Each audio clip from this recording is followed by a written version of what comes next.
Assalamualaikum warahmatullahi wabarakatuh.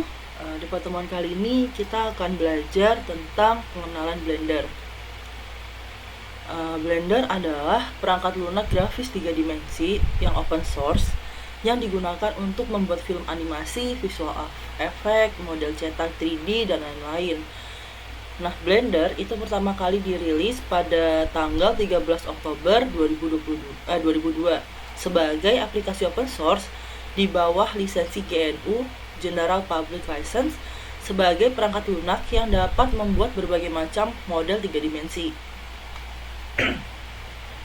Nah, fitur-fitur Blender itu meliputi ada 3D modeling, ada UV unwrapping, texturing, raster graphic editing, rigging and skinning, dan lain-lain. Di sini ada beberapa kelebihan dari Blender, diantaranya Blender itu open source, lalu dia itu multi-platform, lalu dia itu terus update, terus dia juga free, lengkap, dan juga memiliki komunitas yang terbuka. Nah, di sini ada tampilan dari Blender.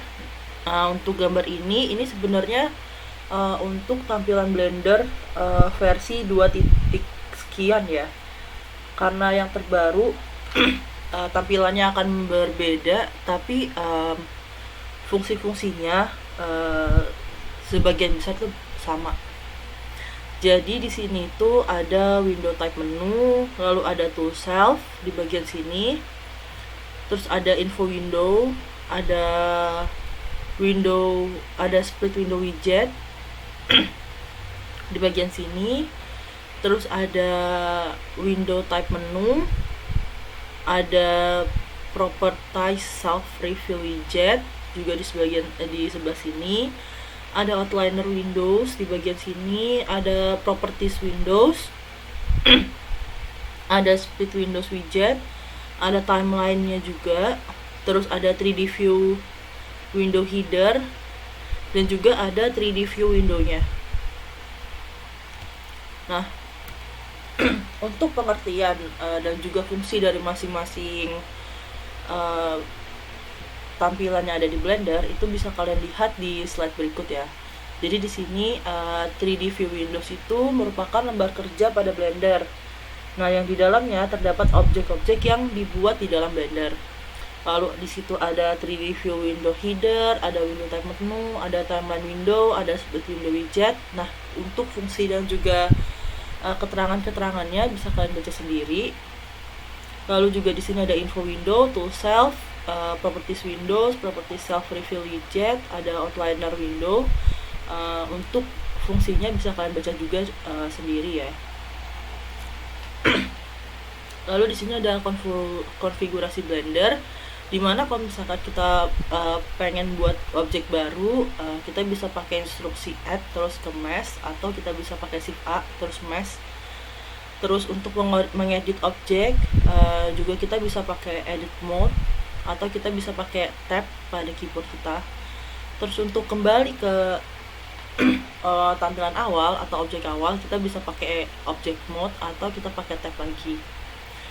Untuk memperbesar atau memperkecil objek, kita bisa pakai tombol S, lalu arah koordinatnya, misalkan ada X, Y, sama Z. Terus untuk rotasi juga kita bisa pakai R, terus plus koordinatnya. Nah, kita langsung aja ke bagian prakteknya ya. Jadi di sini kalau misalkan kalian buka baru, nah itu bakalan langsung muncul objek kayak gini, objek kubus kayak gini. Nah, di sini seperti kalian lihat, kita sekarang lagi ada di object mode. Lalu untuk melakukan beberapa konfigurasi nih yang ada di sini ya, seperti kalian lihat di sini kita bisa bikin objek baru. Nah, untuk bikin objek baru kita bisa ke bagian add sini, lalu ke mesh. Nah, di sini ada plane, ada cube, ada circle, GV sphere, ada icosphere, dan lain-lain. Lalu ada curve, ada surface yang bisa kalian explore lebih dalam nanti saat kalian di luar praktikum. Setelah itu untuk shortcutnya kalian bisa pakai shift A. Nah, nanti bakal muncul kayak gini juga. Terus untuk konfigurasi selanjutnya di sini ada mengedit objek menggunakan instruksi edit mode. Oke. Jadi yang pertama kan kita nih ada di object mode sekarang. Nah, kita bisa menggantinya di bagian sini menjadi edit mode, atau kita bisa langsung aja tekan tab. Nah, sekarang kita ada di bagian edit mode. Kayak gitu sih. Oke, kalau mau balik tinggal pakai tab lagi. Terus untuk mau zoom in zoom out bisa pakai yang ini. Kalian klik aja, terus kalian zoom in zoom out, atau bisa pakai ini, move the view buat ngegeser viewnya mau dari mana. Terus di sini ada camera view, lalu di sini ada switch the current view from perspective. Nah, ini untuk melihat dari perspektif proyeksi yang lain. Oke, terus untuk mengubah-ubah si objeknya, kita bisa pakai apa tadi, S terus koordinat. Jadi misalkan nih objek ini mau kita perbesar sesuai dengan koordinat X, ya. Terus maka kita tinggal pencet SX, terus kita geser aja kursornya sesuai dengan besaran dari yang kita mau. Terus kalau udah selesai tinggal diklik aja lagi. Nah, maka hasilnya akan seperti ini. Kalau misalkan mau balik lagi, kalian bisa pakai Ctrl Z buat balik ke tampilan sebelumnya.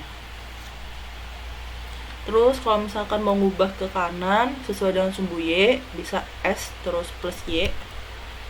Nah, bisa kalian giniin, kalian geser aja sesuai dengan sumbunya. Kalau misalkan kalian mau memperbesar ke atas, kalian bisa pakai SZ. Nah, kalian bisa memperpanjang maupun memperkecil ya. Nah, kayak gitu. Setelah itu ada konfigurasi yang namanya rotasi. Untuk rotasi ini kita pencet aja R di keyboard kita, lalu R terus X. Nah, dia akan berputar sesuai dengan sumbu X. Sedangkan untuk Y dan Z, kalau misalkan Y, nanti dia akan berputar searah dengan sumbu Y. Begitupun juga dengan X. Begitupun juga dengan Z.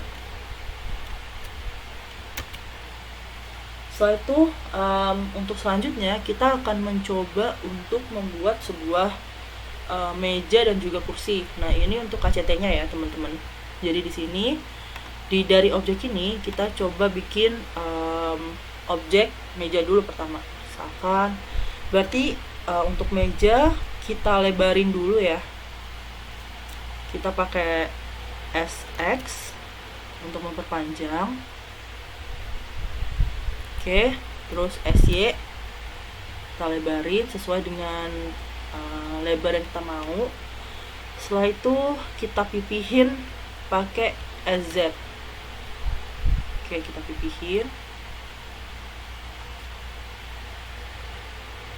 Oke, segini aja cukup lah ya.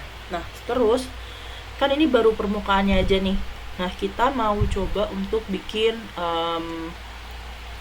kaki-kaki si mejanya. Nah, pertama kita pencet dulu objeknya.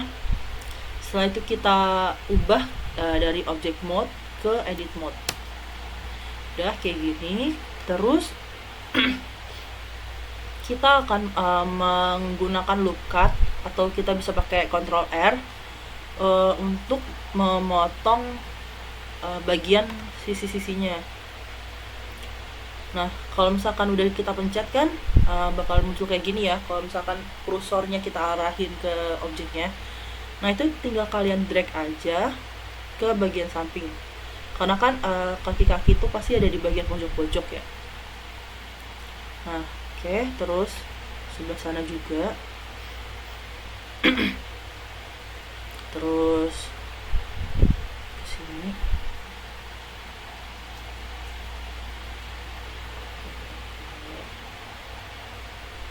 Sorry, emang agak susah sih ini. Oke. Nah, setelah itu kita akan coba untuk mengekstrud bagian dari yang kita inginkan. Pencet aja extrude-nya. Pertama kita ini dulu deh, select box dulu.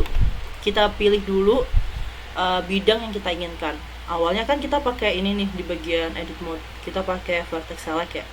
Nah, sekarang kita ke bagian face select dulu. Ke face select, terus kita pencet nih. Terus pakai shift. Oke, kita pilih pojok-pojokannya. Setelah itu baru kita pakai extrude region, tapi di klik kanan dulu kita pilih yang along normal. Nah, kalau misalkan ke bawah dia bakal begini, kalau misalkan kita tarik ke atas dia bakalan kayak gini nih. Oke. Nah, udah jadi nih kaki-kakinya. Setelah itu coba kita zoom out ya. Nah, kita putar nih searah dengan oke, kita bantu dulu. Searah dengan sumbu X. Kita putar. Nah. Oke. Nah, ini dia meja yang udah jadi kita bikin. Sekarang kita mau coba untuk bikin kursinya. Ini bisa kalian duplikat aja pakai Ctrl D. Terus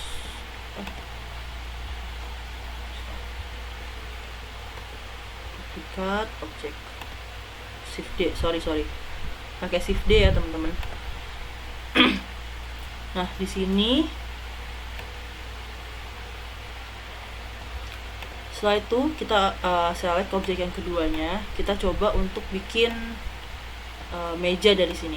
Pertama masuk ke edit mode, terus udah kan nih ke bagian face select, terus kita pilih objek yang kita mau. Oke, misalkan kita mau bikin sandaran kursi nih ya. Terus tinggal kalian ini pakaiin extrude region yang along normal aja. Nah, nanti dia bakalan membentuk kayak gini. Nah, kita zoom out lagi. Nah, dia bakalan membentuk kursi kayak gini.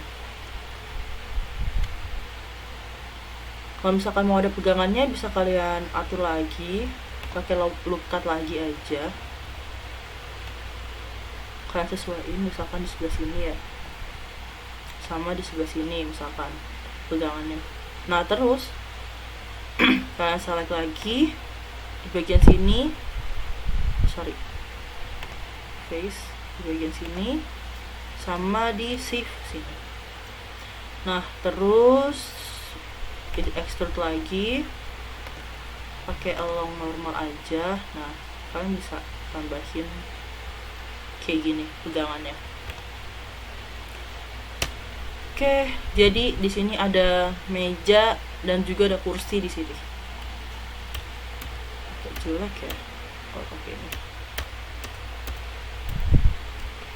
ini aja deh. Oke, sekian dari saya. Kurang lebihnya mohon maaf. Wassalamualaikum warahmatullahi wabarakatuh.